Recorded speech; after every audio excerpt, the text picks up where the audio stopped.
பரஞ்சுடர் ஞானம். காசி ராமேஸ்வரம் ரயில் ஓடிக்கொண்டிருந்தது. அப்பொழுது இரவு நேரம், சுமார் 11 மணி இருக்கும். வானம் குமரிக்கொண்டு வந்தது.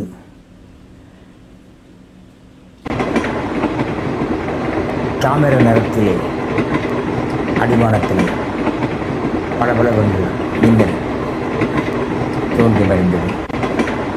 தொடர்ந்து இடிமுழக்கின்றது. சுவாமிஜி காசி விஸ்வநாதர் தனக்கு எதிரில் அமர்ந்திருந்த ராமேஸ்வரனை பார்த்து கேட்டார், ராமேஸ்வரா, மழை வெளியே போகிறது. நீ மலைத்துளியை எண்ணிட முடியுமா என்று கேட்டார். என்ன சாமி இப்படி கேட்கிறீர்கள்? மலைத்துளியை எண்ணினால் மழை நீரை வெள்ளத்தை அள்ளியது போல அளவாகும். அதை அள்ளவும் முடியுமா? இப்படி கேட்கிறீர்களே என்று கேட்டார். இல்லையப்பா, ஒரு பானை சோற்றுக்கு ஒரு சோறு பதம். நீ இப்பொழுது உன் முகத்தில் விழக்கூடிய சில துளிகளை எத்தனை என்று எண்ணிப்பார். நான் சொல்வதை செய். சரி சுவாமி, வளத்தில் விழுந்து நான் எண்ணுகிறேன். சொல்லி முடித்த சற்று நேரத்திலே மழை துளி சளீரென்று அவன் முகத்திலே வந்து உண்டு. அவன் கூர்ந்து விழிகளை பார்த்தவாறு மூடிக்கொண்டு எண்ணி பார்க்க முயற்சித்தான். முடியவில்லை. காசி விஸ்வநாதர் கண்களை மெல்ல திறப்பா ராமேஸ்வரா என்றார். அவன் திறந்து பார்த்தான். எண்ணினாயா என்று கேட்டான். அதை எப்படி எண்ண முடியும் சாமி? சளீர் என்று ஒட்டுமொத்தமாக மழை சாலையில் வந்து வந்தது. ஒரு துளியாக விடவில்லையா என்று கேட்டான்.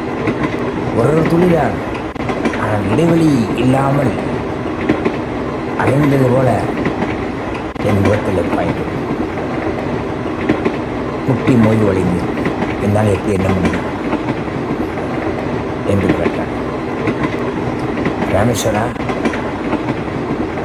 கடவுளின் கருணையை நம்மால் எண்ணவும் முடியாது, அள்ளவும் முடியாது, அளக்கவும் முடியாது.